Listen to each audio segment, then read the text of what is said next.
사도행전 5장 12절부터 16절까지 말씀입니다. 우리 함께 천천히 읽어 나가겠습니다. 시작. 사도들의 손을 통하여 민간의 표적과 기사가 많이 일어나매 믿는 사람이 다 마음을 같이하여 솔로몬 행각에 모이고 그 나머지는 감히 그들과 상종하는 사람이 없으나 백성이 칭송하더라. 믿고 주께로 나오는 자가 더 많으니 남녀의 큰 무리더라. 심지어 병든 사람을 메고 거리에 나가 침대와 요 위에 누이고 베드로가 지날 때 혹 그의 그림자라도 누구에게 덮일까 바라고 예루살렘 부근에 수많은 사람들도 모여 병든 사람과 더러운 귀신에게 괴로움 받는 사람을 데리고 와서 나음을 얻으니라. 아멘. 아멘.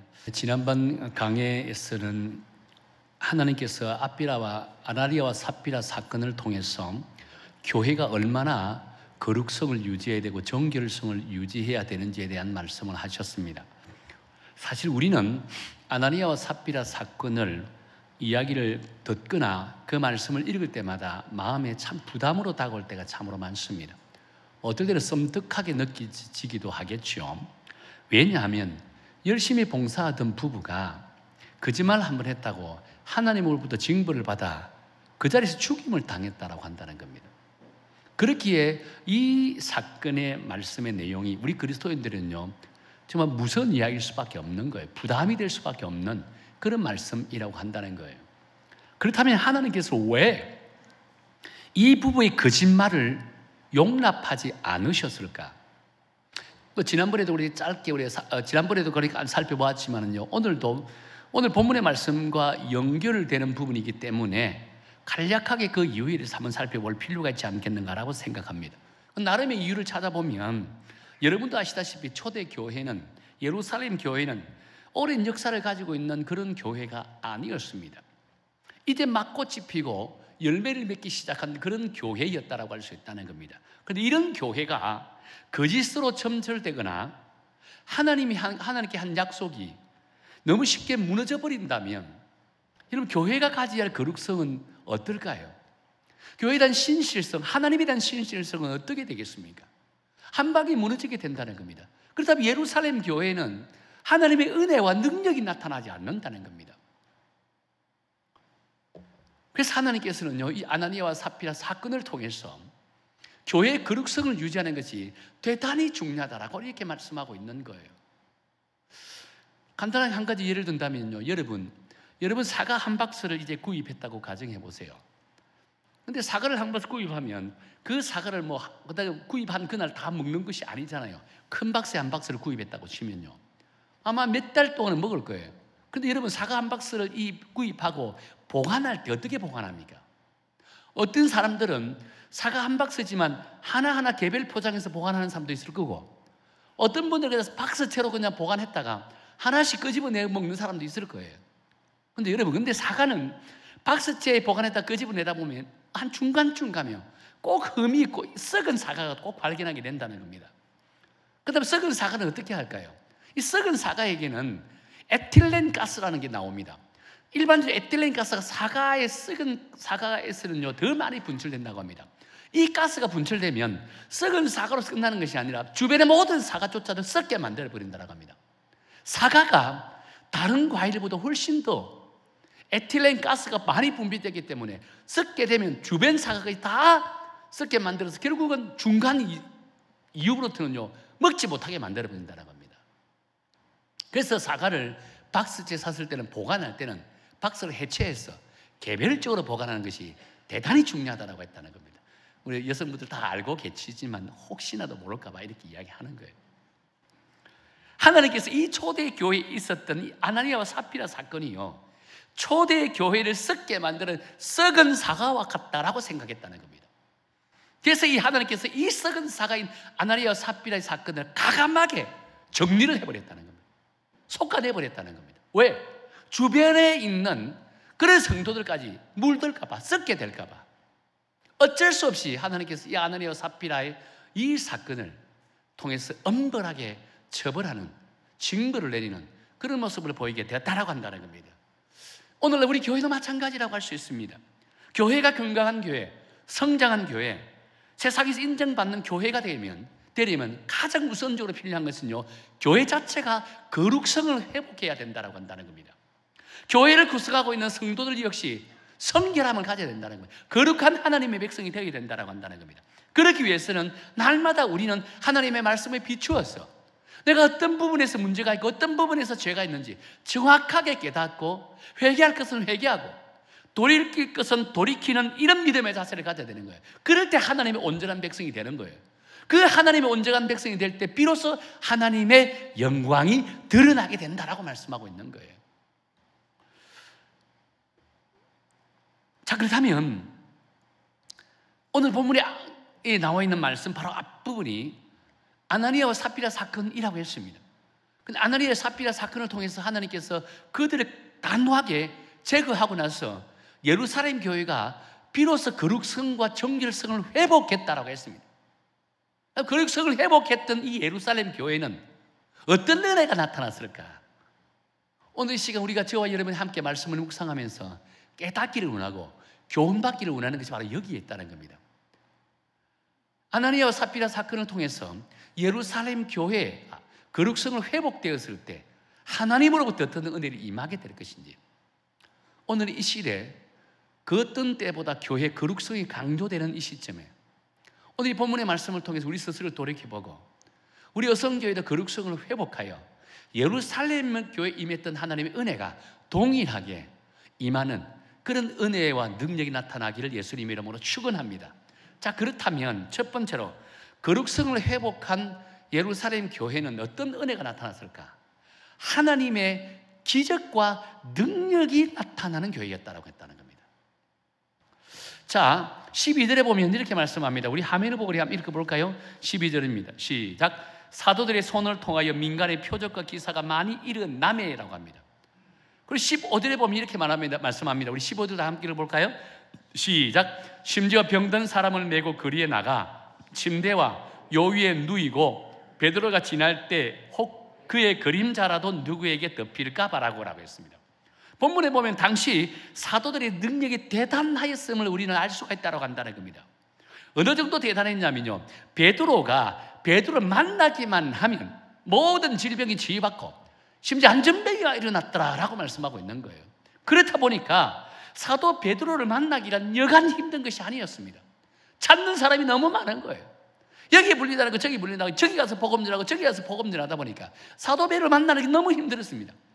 그런 가운데 이제 병자들 있는 환자 가족들은요, 이 사도 베드로가 만나기 힘드니까 사도 베드로가 다니는 길목이 어딘 줄 알고 길목에다가 자신의 가족, 환자 가족을 눕혀놓는 거예요.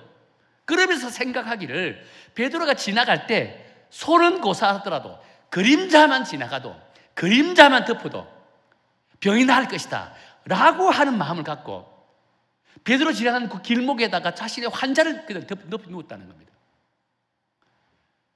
얼마나 사도 베드로의 능력이 대단했으면 그림자라도 지나가면 내 병이 낫겠다라는 생각을 가졌을까요? 그럼 저는 본문을 묵상하면서 12절의 말씀에 민간의 표적과 기사가 많이 일어나매 라는 말씀이 가슴에 와닿더라는 겁니다. 베드로의 그림자만 덮어도 병이 나을 것이다 라고 하는 생각을 가진 사람이 누구입니까? 오늘 성경은 민간이라고 합니다. 민간이 어떤 인물이냐면 일반 백성, 다시 말해 그리스도인이 아닌 일반 백성들이라고 한다는 겁니다. 일반 백성들에게 표적과 기사가 많이 일어나고 있다는 겁니다. 이는 뭐 지금 사도들의 표적과 기사를 일으키고 있는 장소가 교회 안이 아니라는 겁니다. 교회 바깥 세상이라고 한다는 겁니다. 다시 말해 기적의 역사들이 초대교회 안에서 일어난 것이 아니라 교회 밖에서 일어나고 있다는 겁니다. 믿음의 성도들에게 통해서 일어나는 것이 아니라 믿지 않은 세상 사람들로부터 하나님의 기적과 역사가 일어나기 시작했다고 한다는 겁니다.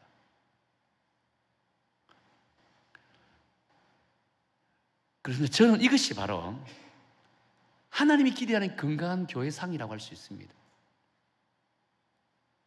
하나님께서 우리에게 주시는 기적은 우리가 잘 믿고 우리가 치유 안 받고 우리가 풍성한 은혜를 얻기 위해서 우리에게 기적을 베풀어 주는 것이 결코 아닙니다.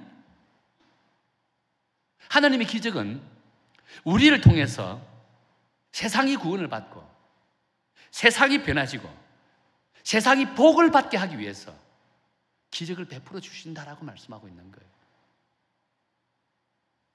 요즘도 저는 성령의 능력이 나타난다고 확신하는 목사입니다. 지금도 치유의 능력이 나타난다고 확신합니다. 단지 그 치유의 능력이 과연 이 시대에 얼마나 필요할까에 대한 퀘스천 마크를 묻습니다. 지금도 치유의 능력이 나타난다고 생각해요. 그 치유의 능력이 내가 잘 먹고 내가 은혜 받기 위해서 치유의 능력을 주시는 것은 결코 아니라고 한다는 겁니다. 이 치유의 능력은 바깥 세상에 일반 사람들에게 베풀기 위해서 나타나는 것이 치유의 능력이라고 한다는 겁니다.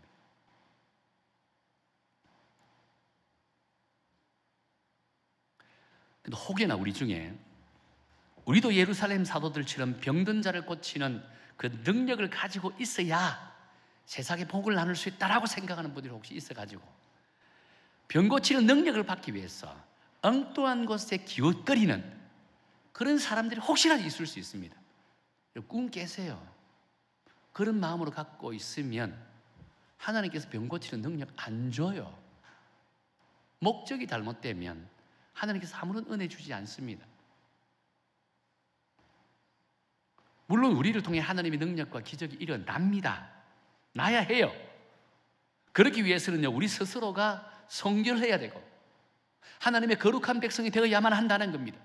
그런데 여러분, 기적이라고 해서 죽은 자를 일으키시고 병든 자를 고치는 것만이 기적이라고 생각하면 안 된다는 겁니다. 하나님께서 베푸시는 기적은 그 시대 상황에 맞게 다양하게 나타난다는 겁니다. 병 고치는 은사만 기적이 아니라 시대와 상황에 맞게 다양한 방법으로 기적이 임한다는 사실 우리는 인지해야 된다는 겁니다. 그것을 전제로 우리는 인식할 때 오늘 이 본문의 말씀을 통해서 우리가 은혜를 받을 수 있다는 겁니다. 그렇지 않으면 오늘 이 시대에는 왜 병 고치는 기적의 능력이 나타나지 않습니까? 하나님이 과연 이 가운데 존재합니까? 하나님이 떠나지 않았습니까? 라고 착각하고 오해를 할 수 있다고 한다는 겁니다. 왜냐하면 무슨 말이냐면요, 초대교회에서는 병 고치는 능력이 기적이자 최고의 능력이었고 최고의 은혜였다고 한다는 겁니다. 그만큼 당시에는 병을 고치는 의술이 뒤떨어졌다고 한다는 겁니다. 그 당시에는 병 고칠 수 있는 능력이 별로 없어요. 조금 중한 병이 걸리면 다 죽어요. 피부병이 좀 심한 피부병이 걸리면 못 고쳐요. 그래서 심한 피부병이 걸리면 문둥병이라 했다는 거예요. 나병에 걸렸다고 이야기했다는 겁니다. 못 고치니까. 요즘은 다 고쳐요. 나병도 다 고쳐요. 심한 피부병 다 고쳐요. 요즘 세상 의술이 얼마나 뛰어난 줄 아세요? 그러니 현대인은요, 이런 병 고치는 그런 은혜를 갖고 능력을 갖고 기적이라고 하기에는 모순이 있다라고 이야기한다는 겁니다. 하나님께서 오늘 이 시대는 이 병 고치는 걸 통해서가 아니라 다른 것들을 통해서 우리에게 기적을 보여주고 있다라고 한다는 겁니다. 그럼 다른 것이 무엇일까? 그러니까 예를 들어서 여러분들이 신앙생활을 잘해서 성령 충만을 받았습니다. 성령 충만을 받게 되면 내 삶이 기쁨이 있어요? 감사가 있어요? 그러니까 내가 가는 곳곳마다 나로 인해서 은혜가 드러납니다. 기쁨이 있습니다. 여러분, 성령 충만 받은 사람은 그 사람이 가는 곳곳마다 달라지고 변화돼 일어납니다. 이 가운데서 우리 청년대학교 학생들, 우리 어른들도 마찬가지고 성령 충만을 받아보세요. 내가 속해 있는 그 기관이나 내가 속해 있는 가정이나 내가 속해 있는 공동체가 다 나로 인해서 기쁨이 가득하고 은혜가 가득하고 사랑이 가득하게 된다는 겁니다. 이것이 성령 충만한 자가 누리는 은혜입니다. 변화된 삶이라고 할 수 있다는 겁니다. 자, 그런 모습을 지켜보고 있는 여러분의 주변 사람들이, 특히 예수 믿지 않은 사람들이 뭐라고 이야기합니까? 아, 그 사람 예수 믿고 달라지는 것을 보니 정말 하나님이 살아계시구나. 저 양반이 변화된 것을 보니까 정말 기적이다, 기적. 내가 만약에 교회 가게 되면 저 사람이 다른 교회가 되겠다. 내가 만약에 종교를 가지려면 저 사람이 믿는 하나님을 믿어야 되겠다 라고 하지 않겠습니까? 그것이 기적이라는 겁니다. 이보다 더 큰 기적이 어디 있을까요? 이런 분들이 바로 12절에서 말씀하고 있는 능력을 나타내는 사도와 같은 분들이라고 저는 확신을 한다는 겁니다. 그렇게 예수님을 믿고 변화의 역사가 일어난다면 우리 그것을 기적이라고 받아들여야 된다는 겁니다. 왜냐하면 세상 의술은요, 못 고칠 질병이 없다라고 이야기했잖아요. 그러니까 다 고칠 수 있는데 못 고치는 병이 있습니다. 마음의 병, 영혼의 병은 고치지 못한다는 겁니다. 세상 의술이 아무리 뛰어나도 우리의 영혼의 질병은 고칠 수가 없어요.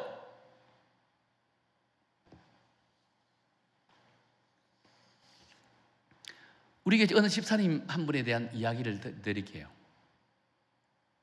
사전에 양의를 구했습니다.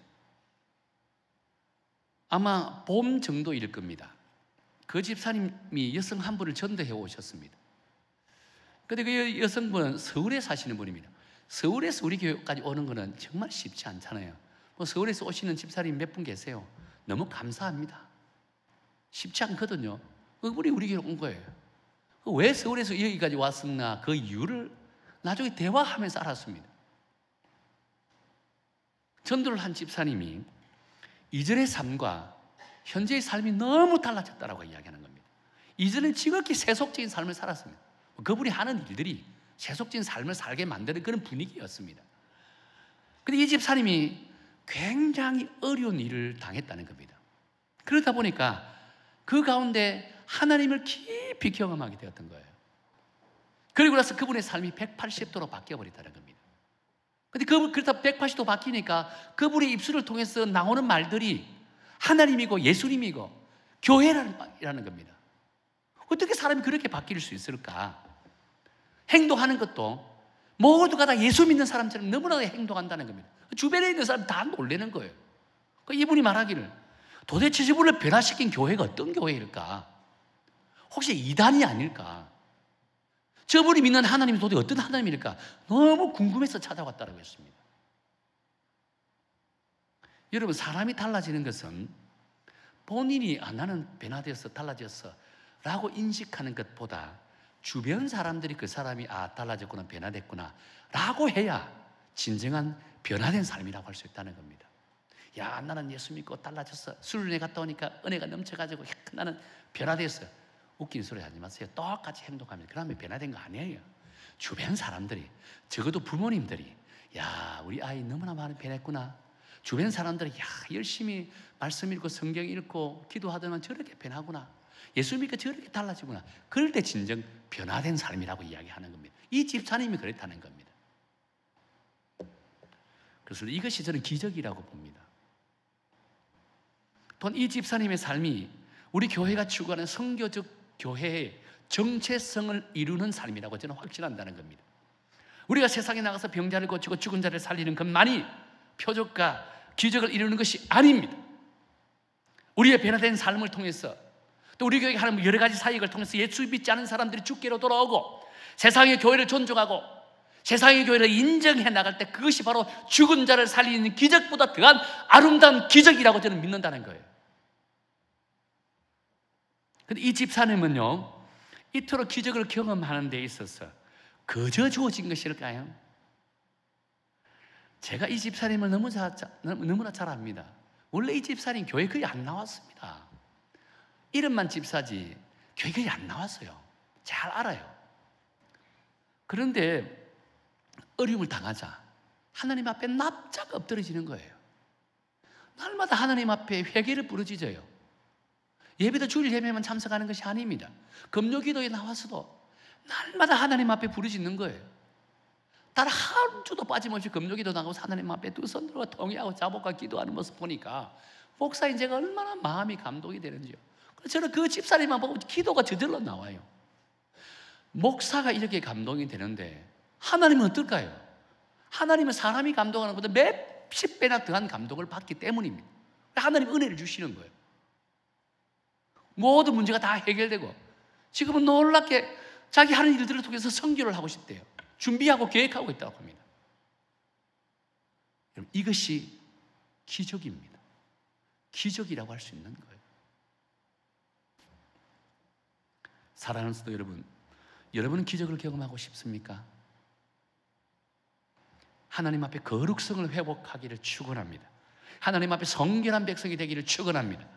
그렇다면 우리 교회도, 우리 성도님들도 예루살렘 교회처럼 하나님의 기적을 보게 될 것이고, 무엇보다도 날마다 믿는 자들이 넘치는 부흥과 성장의 역사가 우리의 삶을 통해, 우리 교회를 통해서 일어나게 될 줄로 믿으시길 바랍니다. 또 한 가지, 두 번째는요, 거룩성을 회복한 예루살렘 교회는요, 영혼 구원에 최선을 다하는 교회였다라고 했습니다. 14절에 보면 이렇게 말씀합니다. 믿고 죽게로 나오는 자가 더 많으니 남녀의 큰 무리더라 라고 이렇게 말씀합니다. 사도들로부터 병고침을 받은 은혜가 넘치니까 믿는 자들도 동시에 넘쳤다라고 합니다. 그래서 예루살렘 교회는 계속적으로 부흥하고 성장하는 교회가 됐다라고 한다는 겁니다. 자, 그런데 여러분, 오늘 읽은 본문 이후의 말씀에 보면 이런 사건이 진행됩니다. 자, 사도들이 병 고치는 기적의 역사를 베풀면서 주의 복음을 전했습니다. 그러니까 많은 사람들이 사도들에게 주목합니다. 사도를 향해 칭송을 한다는 겁니다. 그것을 지켜보던 대제사장들과 사두개인들이 시기실투심이 생겼다는 겁니다. 그래서 이제 병사를 보내서 저 사람들을 당장 잡아다 감옥에 가두어라고 했습니다. 병사들이 가서 그 사도들을, 복음 증거하는 기적을 베푸는 그 사도들을 붙잡아서 감옥에 넣었습니다. 어떻게 일이 벌어지게 될까요? 그날 밤에 하나님께서, 하나님 사자가 나타나서 아무도 보지 않게 옥문을 열고 그 사도들을 끄집어내서 바깥으로 내었다라고 했습니다. 이것이 오늘 읽었던 본문 사건 이유입니다. 자, 그런데 중요한 것은 사도들이 옥에 나오자 말자 다시금 감옥에 갈까 두려워하지 않고 곧바로 성전으로 가서 복음을 전했다라고 말씀하고 있는 거예요. 여러분, 이전의 감옥, 초대교회 감옥은 어떤 것인지 아세요? 제일 먼저 붙잡혀 들어가면 이유를 막론하고 채찍에 맞게 됩니다. 고문을 가한다는 겁니다. 왜? 긴장을 조성하고 위압감을 주기 위해서 무조건 때리는 거예요. 이유도 묻지 않아요. 반죽이 나요. 그래서 감옥에 가두는 거예요. 지금은 사도들이 그랬다는 겁니다. 그런데 여러분, 사도들이 하나님의 은혜로 옥문이 열려서 바깥으로 나왔습니다. 그렇다면 그들의 마음이 어떤 마음이 생길까요? 내가 또 감옥에 잡혀갈까 봐 도망을 가야 되는 것이 지극히 당연한 행위입니다. 오늘 본문의 사도들은 뭐라고요? 나오자마자 또다시 어디로? 성전으로 가서 복음을 전했다라고 하고 있는 거예요. 우리 42절 한번 읽어볼까요? 42절입니다. 42절 시작. 그들이 날마다 성전에 있든지 집에 있든지 예수는 그리스도라고 가르치기와 전도하기를 그치지 아니하니라 라고 했습니다. 지금 사도들이 채찍을 맞을 때나 감옥에 있을 때나 어디를 가든지 주의 복음 증거하는 일에 최선을 다했다, 멈추지 아니하였다라고 말씀하고 있다는 겁니다. 여러분, 우리가 왜 예수 믿습니까? 병고침을 받기 위해서입니까? 아니면 단순히 나의 구원을 위해서입니까? 내가 운영한 사업장이 잘 되게 하기 위해서입니까? 물론 그것도 우리가 예수 믿는 이유 가운데 하나가 될 수 있습니다. 그러나 본질적으로요, 우리가 예수를 믿는 것은 하나님께서 우리가 예수를 믿는 것이 아니라 하나님이 우리를 선택하여 너는 하나님의 자녀다, 너는 하나님의 거룩한 백성이라 칭해 주셨다는 겁니다. 그래서 우리는 예수님을 믿게 되는 거예요. 여러분이 잘나서 여러분 스스로가 예수를 믿는 거 아니에요. 착각하지 마세요. 자, 그렇다면 우리가 하나님께서 왜 죄 많은 우리를 선택하여 너는 하나님의 거룩한 백성이라고 칭해 주셨을까? 바로 우리를 통해 이 땅에 하나님의 나라가 이루어지기 위해서입니다. 이 땅에 하나님의 나라를 이루기 위해서, 열방 가운데 주의 복음이 전거되기 위해서 우리를 하나님의 거룩한 백성으로 인쳐주시고 세워주셨다고 한다는 겁니다. 오늘날 우리 한국계 수많은 그리스도인들이 새벽 제단을 쌓기도 하고 열심히 주일 예배를 드립니다. 금요일에 나와서 은혜를 많이 받아요. 그런데 현 시점에 우리 한국 교회가 잃어버린 것이 하나 있다고 합니다. 많은 신학자들이 안타까워합니다. 우리 한국 교회 지금 잃어버려 가는 것이 하나 있다고 합니다. 무엇인지 아세요? 영혼 구원의 열정을 잃어버리고 있다고 했다는 거예요. 과거에 비해서 지금 현대 이 시점에 우리가 잃어버린 것은요, 열심히 믿음 생활하고 기도도 다 그렇게 합니다. 찬양도 하고 눈물을 흘리면서 두 손 들고 찬양합니다. 이전이나 지금은 똑같다는 겁니다. 한 가지 잃어가는 것이 뭐냐? 영혼 구원의 열정이라고 했다는 겁니다. 제 연배 되는 이상 되시는 분들 곰곰이 생각해 보세요. 그 시대는요, 시내나 길거리 나가면 전도하는 사람이요, 너무나 쉽게 찾아볼 수 있습니다. 복음 증거하는 사람들이 너무나 많았다는 겁니다. 학교의 청년들, 대학생들, 고등학생을 만나서 주의 복음을 전하면 하나같이 다 들었는데요, 저 복음을 들었습니다. 이렇게 한다는 겁니다. 요즘 학교 가서 전도해 보세요. 길거리에 전도해 보세요. 예, 이 복음 들어보았습니까? 아니요. 10명 가운데 9명은 복음을 들어보지 못했다고 이야기한다는 겁니다. 제가 한참 젊을 때는요, 길거리에서 10명 가운데 복음을 전해보면 7, 8명이 한 번쯤도 복음을 다 들어봤다고 했습니다. 지금은 10명 가운데 9명이 복음을 듣지 못했다고 한다는 겁니다. 왜 그럴까? 믿는 우리들이 영혼구원에 대한 열정이 식었기 때문이라고 한다는 겁니다. 그건 나만 교회 잘 믿으면 된다는 겁니다. 나만 예수 잘 믿으면 되는 거예요. 나만 교회 열심히 다니면 된다는 겁니다. 내 주변에 사람들이 죽어가는 것에 대한 관심이 없습니다. 우리 아버지가 죽어가고 우리 어머니가 죽어가고 내 와이프가 죽어가고 내 남편이 죽어가고 내 자식들 죽어가도 관심 없어요. 나만 천국 가면 되는 거예요. 얼마나 참으로 안타까운 모습이라고 할 수 있을까요? 그러니까 지금 이 시점에서 우리 한국 교회가, 우리 그리스도인들이 회복해야 될 것은요, 영혼 구원의 열정이라고 한다는 거예요. 자, 그렇다면 여러분은 믿지 않은 그 성도, 믿지 않은 세상 사람들, 그 한 영혼을 찾아가서 진심으로 여러분 복음을 전해본 기회가 있었습니까? 그런 적이 있었습니까? 단순히 예수 믿으세요라고 하기보다 예수님께서 우리 죄를 위해서 십자가에 돌아가셨습니다. 나는 그 예수님을 믿음을 통해서 내 죄 사함을 받고 구원받습니다 라고 하는 이 복음의 본질을 전해본 적이 있었습니까? 여러분 스스로 돌이켜보세요. 오늘 그리스도인들은 이런 영혼의 구원의 열정이 없기에 우리를 향해서 영적인 위기에 직면했다라고 이야기를 한다는 겁니다. 여러분, 세상은 무엇으로 바꿀 수 있을까요? 나의 행위를 통해서, 나의 착한 행실을 통해서 세상을 바꿀 수 있을까요? 세상 학문과 진리가 세상을 바꿀 수 있을까요? 우리 교회가 베푸는 구제를 통해서 세상을 바꿀 수 있을까요? 천만의 말씀요, 세상을 바꿀 수 있는 건 딱 한 가지입니다. 오직 복음만이 세상을 바꿀 수 있다는 겁니다. 복음이 아니면 바꿀 수 없어요.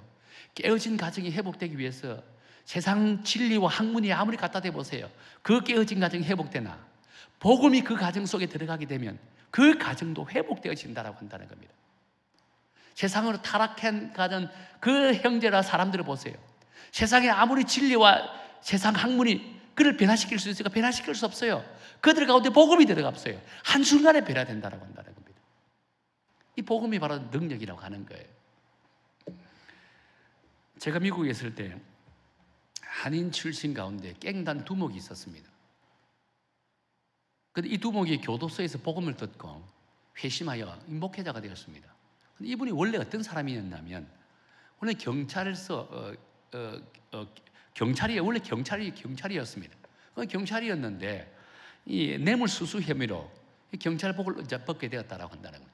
근데 이제 뇌물수수 혐의도 간증에 들어보면 억울하게 좀 자기가 당했다라고 하더라고요. 좀 억울하게 좀 당했다. 화가 나가지고 LA 한인타운에서 이제 그 당시에 유명한 드라마가 있었는데 한참 이제 인기가 많이 끊었어요. 저희 젊을 때 모래시계라는 게 있었어요. 모래시계 파라고 하면서 깽단을 만드는 거예요. 한인 깽단이 이제 어떻게 보면 LA에서 첫 번째 만드는 깽단이라고 할 수 있습니다. 그 깽단을 만들고 나서 그때부터 본격적으로 사람을 괴롭히기도 하고, 돌을 뜯기도 하고, 악하고 폭력을 행하기도 하고, 온갖 악한 일을 했습니다. 그러다가 청부 폭력과 그리고 나서 어떻게 보면 금품 갈취로 인해서 14년형이라는 형을 받고 감옥에 갇혔다는 겁니다. 감옥에서 이제 14년형을 이제 받고 있는데 갑자기 흑인 한 친구가 지나가면서 자기를 향해 뭐라고 이야기했냐면요, 하나님은 당신을 사랑합니다. 당신을 위해서 기도하고 있습니다 라고 이야기했다는 겁니다. 또 만나면 또 지나가면서 하나님은 당신을 사랑합니다. 내가 당신을 위해서 기도합니다 라고 했다는 겁니다. 근데 이 목사님은 그 이야기를 듣는 순간에 갑자기 그 말이 가슴 깊이 박혀 들어가는 겁니다. 눈을 감고 잠을 잘라 해도 계속 머리에서 하나님 당신을 사랑합니다. 당신을 위해 기도하고 있습니다. 눈을 떠도 하나님 당신을 사랑합니다. 뭘 해도 하나님 당신을 사랑합니다. 이 이야기가 머리에 계속 맴돌던 겁니다. 일이 안 되는 거예요. 그러다가 이제 하나님 앞에 무릎을 꿇고 회개하기 시작했다는 겁니다. 자기 지었던 모든 죄를 하나님 앞에 통회하고 자복하기 시작했다는 겁니다. 그러니까 하나님의 은혜가 밀려오는데 결국 그 감옥에서 교목의 도움으로 신학을 공부하기 시작했습니다. 너무 모범적으로 생활하니까 감형을 받아서 일찍 이제 감옥에서 나오게 됐습니다. 나오자마자 목사 안수를 받았습니다. 목사 안수 받고 나서 이제 목사 안수 받고 뭘 했냐면 이 LA에 머릿돌 교회라는 교회를 개척하고 교도소 사역과 비행 청소년들 대상으로 상담을 하는 사역을 했다라고 했습니다. 그분을 통해서 많은 사람들이 죽기로 돌아왔다라고 이야기했다는 겁니다. 그래서 세상이 변화시키지 못하는 이분을 하나님은 당신을 사랑합니다. 이 한마디가 이 사람의 심령을 깨게 만들어서 정말 하나님의 복음을 증거하는 사역자로 변화시켰다라고 한다는 겁니다. 복음은 이처럼 놀라운 기적의 역사를 일으켜냅니다. 그래서 사도 바울은요, 로마서 1장 16절에서 뭐라고 말씀합니까? 이 복음은 모든 믿는 자에게 구원을 주시는 하나님의 능력이 됨이라고 말씀했다는 겁니다. 이 복음은 모든 믿는 자에게 구원을 주시는 하나님의 능력이 됨이라. 이처럼 복음의 능력이 있는 거예요. 기적이 나타난다는 겁니다. 여러분이 이 복음을 증거할 때마다 그 복음이 떨어지는 곳곳마다 하나님의 능력이 나타나고 하나님의 기적의 역사가 일어난다고 말씀하고 있는 거예요. 그래서 이번에 국내 단기 선교 가시는 여러분 모두가 곳곳마다 가정마다 다니면서 주의 복음을 증거할 겁니다.